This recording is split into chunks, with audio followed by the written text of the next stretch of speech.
Hello, welcome to Our Heritage Works. Today we have a special video for you. I'm going to be interviewing Jilly G. Jilly, you want to go ahead and introduce yourself? Hi, everybody. I'm Jilly G. I have a YouTube channel. I also have a cookbook, and I'm so happy to be here being interviewed by you. Well, great. I'm glad to have you here, and it's great to actually talk to you face to face. Hmm. Um, the first question is one that you're probably not expecting. Okay. So here you go. When did you first realize you were famous? Yeah, that is a really good question. I don't even know that I would call myself famous. Why not? Well, I guess that's because there's a lot of other YouTubers that are a lot more popular than me, and yeah, I wouldn't know that I would be famous. Nobody's recognized me out in public. Well, let's see, you've got what? How many viewers now? Subscribers?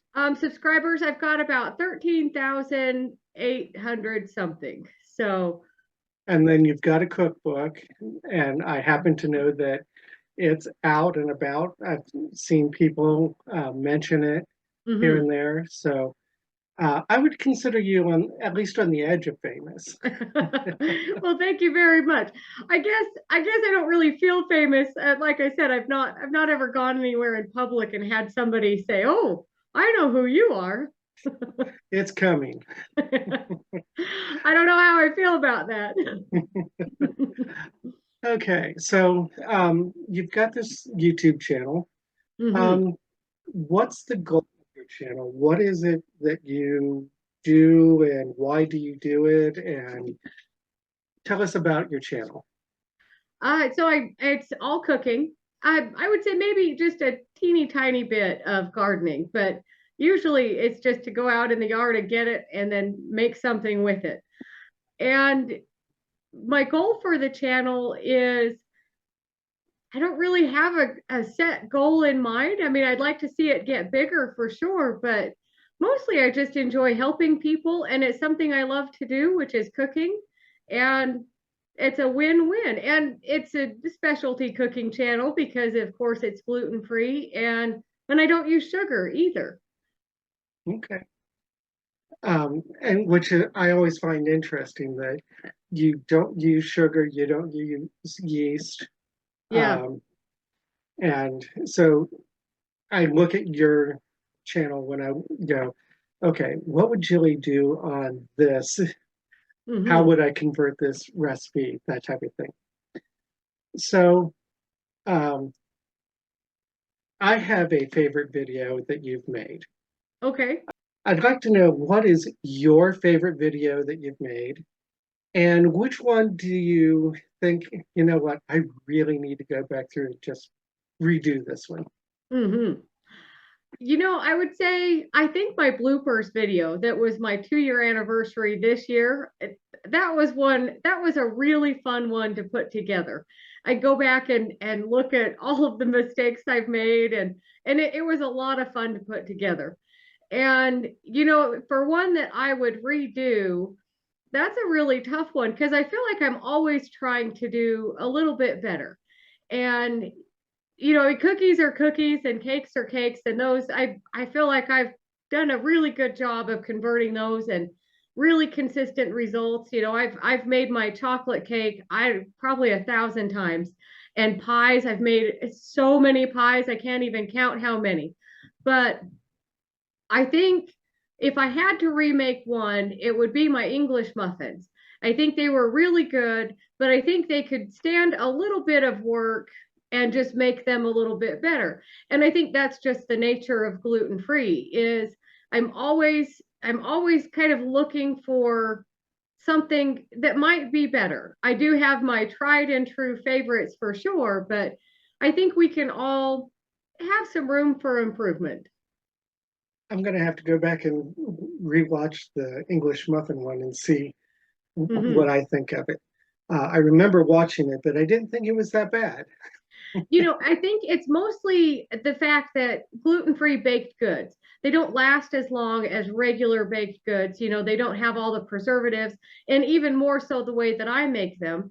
And so sometimes they have a tendency of drying out a little bit faster if you don't eat them pretty quickly. Most of the time, most of what I make will freeze really well, but once in a while, it's like with any recipe, once in a while, it just doesn't turn out very great. I've had a few of those. I've For filmed a sure. few of them. Um, so on average, how long does it take you to put out a video? Um, I would say on average, a good solid 3 days. I usually take one day for filming. Of course, it doesn't take all day to film, but when you get all of your things ready and then you film it, and then editing can take anywhere from 2 to 3 days, depending on the recipe. And it's funny, I'm always surprised. Sometimes I think videos that will be a little bit fast at editing end up taking longer, and videos that I think will take a really long time, I get done really quickly. So I'd say a good 2 to 3 days on average. That's interesting because I tend to film one day and I'll film two or three things at the same time. Okay. And then I will spend probably the better part of a day on each one of them editing. And then it Mm-hmm. takes a little bit of time to upload them and get all Mm-hmm. the information on there. So it's probably spread out across 3 days for me as well. Yeah. So what you're saying though is this isn't something that you do in the morning and that afternoon it's out and ready to go. For sure. For sure. It does take planning ahead. Most of the time, and I've said this before in some of my videos, I grew up in a house that we always had ingredients to make things. So in my own house, that's always what I have. I do go shopping about once a week to get fresh produce and things like that, but for the most part, I have a pretty well-stocked kitchen that, unless I'm planning something very specific, I usually have the ingredients to make something. And so it's just a matter of choosing the recipe that I want, and then sometimes if I don't have the ingredients, you just throw something different in and there you go. Okay. So being a YouTuber, I know uh, you get comments all the time. I leave comments, you Mm-hmm. leave comments on mine. What is the best comment you've ever received? That's a really tough one. I don't know that I could narrow it down to just one comment. Almost everybody that comments on my videos, they're all so nice and so complimentary. And I think the main thing is I enjoy the most, well, of course, from just hearing from people. I really like that they're enjoying my videos. And then especially when people make my recipes and then they let me know what they think of it, because it works for me and I think it's delicious. But I always try and be really transparent and tell people, I don't use sugar. So if you use sugar, you might get a different result than me, or you might not enjoy it as much as I do because it's not as sweet as if I had used sugar. So I try to make sure that it's people will get the results that they are expecting when they make one of my recipes, and that's what I'm showing them to do. Okay. Does that make sense? I hope I explained Yeah, it. that makes perfect sense. And I love the feedback that I get as well. Mm-hmm. Most of mine is pretty positive. Um, and I love when someone else um, makes my recipes. And I've made a few of yours, and I've let you know how Yes.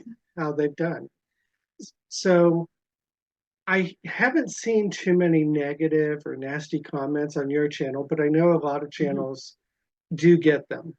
Yes. Um, what do you do about that?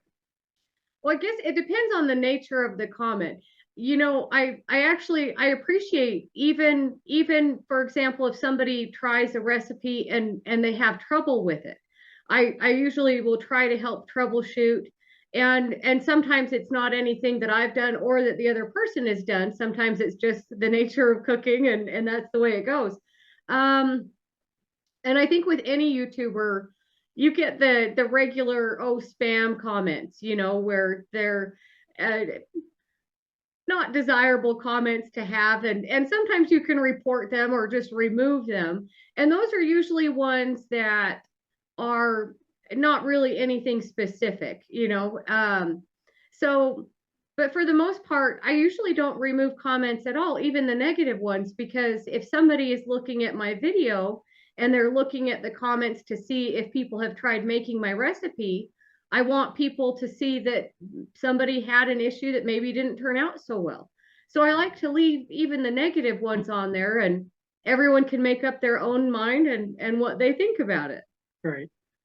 And I know that I've commented a few times that, this one just isn't going to be made in our house. But I don't think you mind that kind of comment, do you? No, I don't at all. In fact, if anyone watches my channel, they know that I don't really like raisins very much. And I do have recipes where I use raisins. It's and things that I make, they're always not just for me to eat. My husband really enjoys raisins, and so I try to make things that he will enjoy. And I think too is so many of my recipes, and I say it almost every single video, is if there's an ingredient that I'm using that you don't like, take it out and put in what you do like. Most of those recipes are really interchangeable. So if you don't like raisins or something like that, use your favorite dried fruit. Right. And so since we're talking about recipes and ingredients and all that, how do you select a recipe to do a video? Usually it kind of throughout the year it decides for me. With holidays that are coming up and things that are in season, that's usually, I try to cook things that are in season anyways. You can get apples all year long, but I always think they're a little bit better in the fall. And of course, peaches. Even though I can my own peaches and you can get frozen peaches, the fresh is always the best.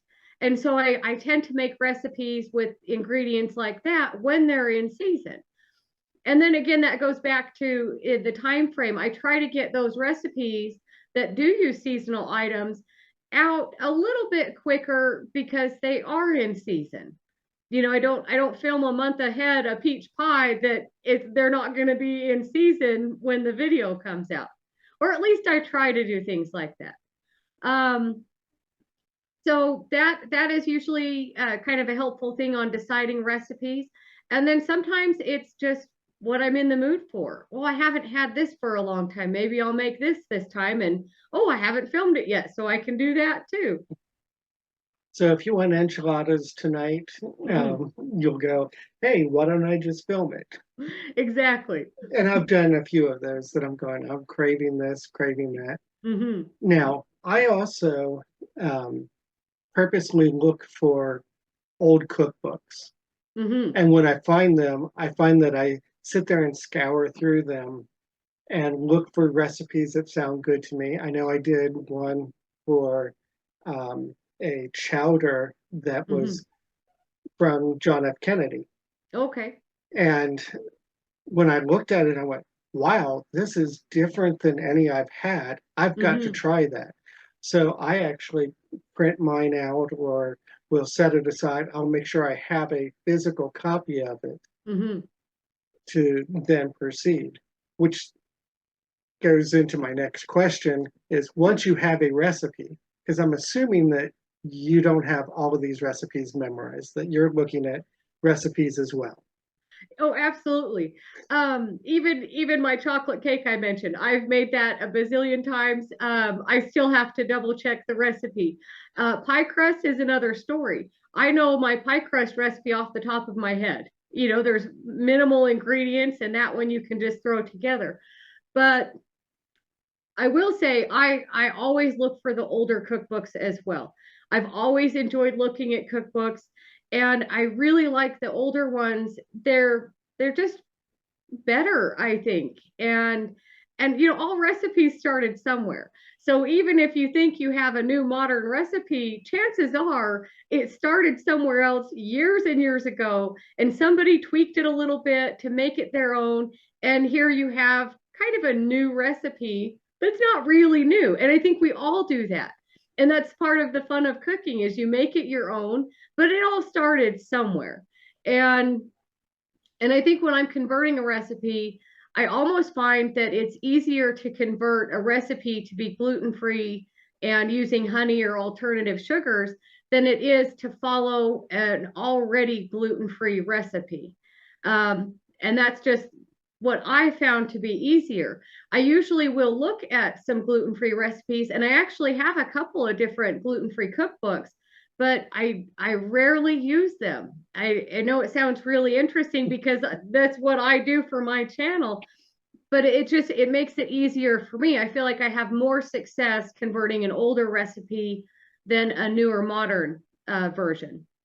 And also with most gluten-free recipes, people use a lot of ingredients that, oh, like xanthan gum, or just I found some of the gluten-free recipes are just a lot of ingredients that are expensive.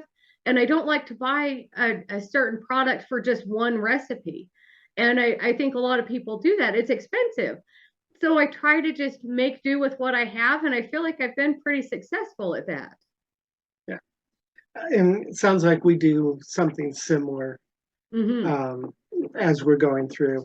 Now, when I convert a recipe, I also find it easier to go back to an older one that isn't using a lot of the modern pre-done mixes and those type of things, that I'll go back and start looking at those. I follow the America's Test Kitchen flour recipe. I use that as my standard go-to flour. But I have a couple of other flour mixes that are, here's one that's better for cakes, here's one that's a little bit better for breads, that type of thing. So I will glance at those and go, okay, how do I need to tweak things? If it's more of a bread type of thing, or if it's more of a cake type of thing, or is it just a generic recipe that we need some flour in it? But it can take me a long time. The one that I did for the chocolate cake, the memorial challenge that I put out, that took me months of thinking about it to convert it, because I looked at old recipes, I did a lot of research on the internet, and I finally went, okay, this ingredient is here for the flavor, this one's here for moisture, this one's here for this, and I sat there and analyzed everything, and I was really close the first time I made it. On the cookies that we recently did, the oatmeal cream pie cookie, again, I started that and spent probably 6 weeks in the preparation stage. How long does it take you to convert a recipe? You know, talking about the oatmeal cream pies, even though my cookies ended up a little more crumbly, that I figured the next time I make that, because I really enjoyed the flavor and the texture of those cookies, I would add, oh, maybe just an extra egg to provide the binder and that little bit of moisture to hold them together. And then it just so happened that when I was making my red velvet cupcakes and I was making that ermine buttercream, that I thought, oh, this would be the perfect filling. And then, of course, during that video, I was experimenting with the ermine buttercream and the meringue. And everyone saw how it was coming along. And even though it didn't turn out exactly what I was going for, I ended up with a really delicious filling, as everyone saw, and it wasn't just my word for it. Now, my cream puffs, my gluten-free cream puffs, I was really experienced at making cream puffs before I went gluten-free. And oh, I think it was my grandma's 80th birthday. I made over 200 of those. And so I really, yeah, and they're super fast and easy. They're so much fun to make. And so I was really experienced with making those just regular. And those, I would say, were one of my biggest challenges to make gluten-free because I didn't want to use xanthan gum and regular gluten-free flour. It just doesn't do what wheat flour does. But with the help of cassava flour, I was able to achieve a puff instead of a little flat pancake. And I would say I made cream puffs, or I attempted to make cream puffs, no less than 10 times. And I finally got it right. And I finally got a result that was consistent every time that I made it. And oh, like we were saying, sometimes recipes just don't turn out. So I really wanted to make sure that I had something that was consistently the same every time I made it. And if you were to try a cream puff next to that one, like a real one, well, I shouldn't say a real one, a gluten-y one, then you notice that the textures are different. And because I was so experienced making those, of course, eating them, I know that my version is different, but it's a really good gluten-free version. And even though I didn't film it, I actually had my brother, Trent, I had him eat some of my cream puffs as well. And his reaction was, that's a really beefy cream puff. And that's a really good way to describe it because it's not as light and airy as a wheat filled cream puff, but it's still a really good gluten-free version. And I was really proud of that. So it took me a long time and a lot of failures to get it right, but I'm really happy with the way it turned out. Wow. And I do similar things. And Mm-hmm. when I get done, you can normally tell it's different than a wheat version Mm-hmm. or one that has gluten in it. But most of the time, I find that it's close enough, Yeah. particularly if you're having a craving, you'll go, oh, yeah. Um, in an upcoming video, you're going to see that I experimented and tried something that I've never had before. And I love the way it turned out, but all I was given was a generic recipe, and I'm going, but I want to add flavor to it. So Mm-hmm. what do I do?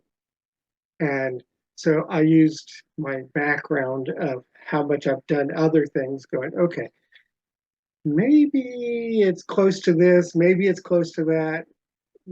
This looks, and the product turned out fabulous. I don't want to do a spoiler alert or anything like that. You'll have to watch. I will That be. should be coming out in a few weeks. Mm-hmm. Um, it's going to take me that long to get back to able to edit. Speaking about film one day, it's going to take me a couple of weeks before I can even get back to the opportunity to edit. But it's interesting how you build upon the things you already know. Oh, for sure. I would say with my tortillas, way back in the beginnings of my channel, that my original gluten-free tortillas, that recipe I've been making for years and years, and it's always been a favorite around here. And because I don't use yeast, I I use that tortilla recipe for my pizza crust. And that's the type of pizza crust that I like to eat. But I realize that not everybody would enjoy that. And then again, with I'm always trying to kind of improve on things and try new recipes. And then I made my cassava flour tortillas. And those I feel like are the best gluten-free tortillas I've ever made. And they don't use any xanthan gum. And so I was really happy with the results of those. And so just because I now have two recipes, and so I think that's one of the other things about having a gluten-free channel is I really like to have a variety of things in my own kitchen, and I assume other people do too, because we all have different tastes, and so I think it's really nice to have a variety. And people that watch my channel, and of course your channel too, they're not just gluten free. A lot of people have many other food allergies, and so I try to have things that will be mostly helpful for a lot of people, and try to provide substitutes where I can, but sometimes that's a challenge. Yes, I understand that. That's like with us, we have multiple allergens that we have to deal with. We're supposed to be on a low sodium diet. We're also supposed to be on low oxalates, which most people don't even know what they are. But for me, I turn them into kidney stones. Well, Yes. some of the highest oxalates out there are chocolate, almonds, peanuts. So I'm going, okay, if I'm supposed to be gluten free and I'm having to avoid oxalates, the things that most people go to for gluten free are high in oxalates. So I have to go, okay, almond flour, that's out. Okay, peanut butter cookies, well, that's not happening. How about a chocolate cake? No chocolate cake. And I'm going, all right, how do I do those substitutes? And, I was chatting with you one day through our comments that you mentioned using carob Mm-hmm. for chocolate. And when I first got it, I went, this flavor is just a little bit light, but then I threw some molasses in, and to me, it deepened the flavor just enough Mm-hmm. that I'm content with it. My wife says it's not chocolate, but can't please everyone, but it's Well, close enough for me. yeah, and I think that's one of the things that we have to do is it's close enough. And I think with chocolate, that's a really strong flavor. And there's a lot of people that can't have chocolate for many different reasons. And I've never said this on my channel before, but there are certain chocolates that I don't eat. For example, M&Ms. Even before I went gluten free, there are certain chocolates out there, and the only way I can describe my symptoms is it gives me a weird headache. And so I'm really particular about the chocolate that I do use because that's something that bothers me. And I don't even have a reason to give you of why it does that. But I've noticed too is chocolate recipes on my channel are usually not very popular. And I don't know for sure, but I think it's because there are more people out there that have trouble with chocolate. So I'm excited to start using carob. I have some coming through an Azure order, and I'm really excited to start using it. And it's what I say with some of my other recipes. Oh, like my saltine crackers. Is it exactly like the original? No, but it's a really good gluten-free version.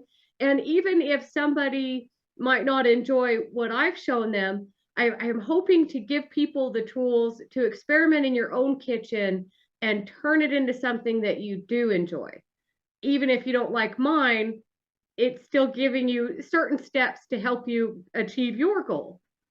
So, It sounds to me like you just answered one of our first questions. Your goal is to oh, there you help go. others and make people realize that it doesn't have to be exact. Mm-hmm, for sure.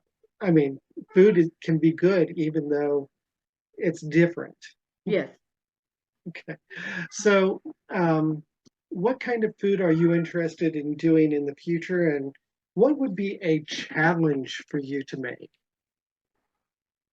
Let's see. My plans for the future are just to keep showing people regular gluten-free meals that I make. I think all of us, when you first think about gluten-free, you do think about bread and cookies and cakes. But there's a lot of people, which was one of my challenges, is okay, well, that's just dessert. What am I going to eat for breakfast, lunch, and dinner? And so I really try to give people a variety of just regular everyday food. A casserole is a casserole. It doesn't have to look amazing to be delicious and nutritious to, provide you and your family dinner. And, so I really like to have that balance, although baking is my favorite. And I do really enjoy fancy desserts and things like that, but still have to eat a regular dinner, and I still want it to be healthy and delicious and all of those things. So as for a challenge, I know I'm trying to think. I have a running list going of things that people have requested and ideas that I have of recipes that I want to make. Um, I guess one of my biggest challenges is just still searching for a delicious gluten-free bread recipe. which I've done. I feel like all of my bread recipes, I've got a few, I really enjoy those, but they don't have yeast. And I know that there are people out there that really miss that or can have that and enjoy the texture and flavor that that provides. So I would say that would be a challenge, but it's something I don't use so that it wouldn't ever be here on my channel. So I guess that wouldn't really be a challenge then. I need to think about an answer. I think my kefir bread turned out really well Oh, and yeah. did a nice, it gave that tang that you would get from yeast without being a yeast product. Mm-hmm. Um, Yeah, kind of like an Irish soda bread. exactly. You know, and I will say, out of all of my gluten-free breads, I like the texture of my Irish soda bread the best.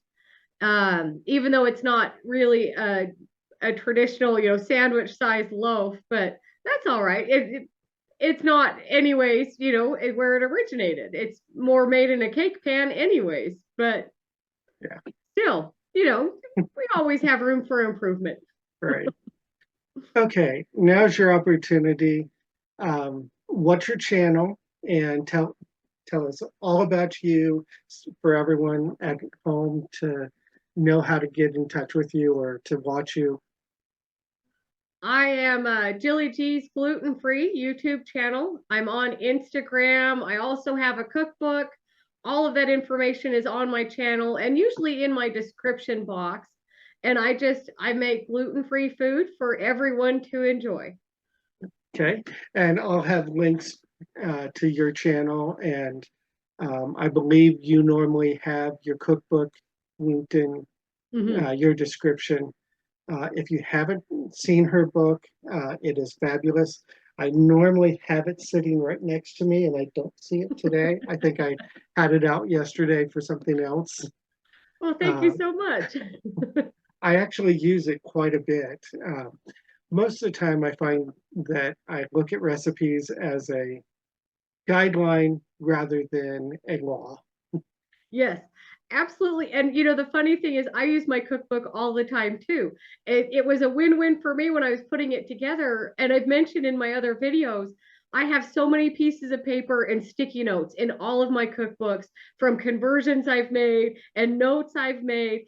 And it really is helpful to write it all down. So making my cookbook, it helped me because now I don't have to go back to a recipe and 5 sticky notes and puzzle it all together. Oh, it's right here. So it made it easier for me, and I use my cookbook all the time too. Okay, so everyone, make sure you check out Jilly G's gluten-free channel, and um, I hope you'll continue to watch us as well, and have a good day. Thank you so much for having me.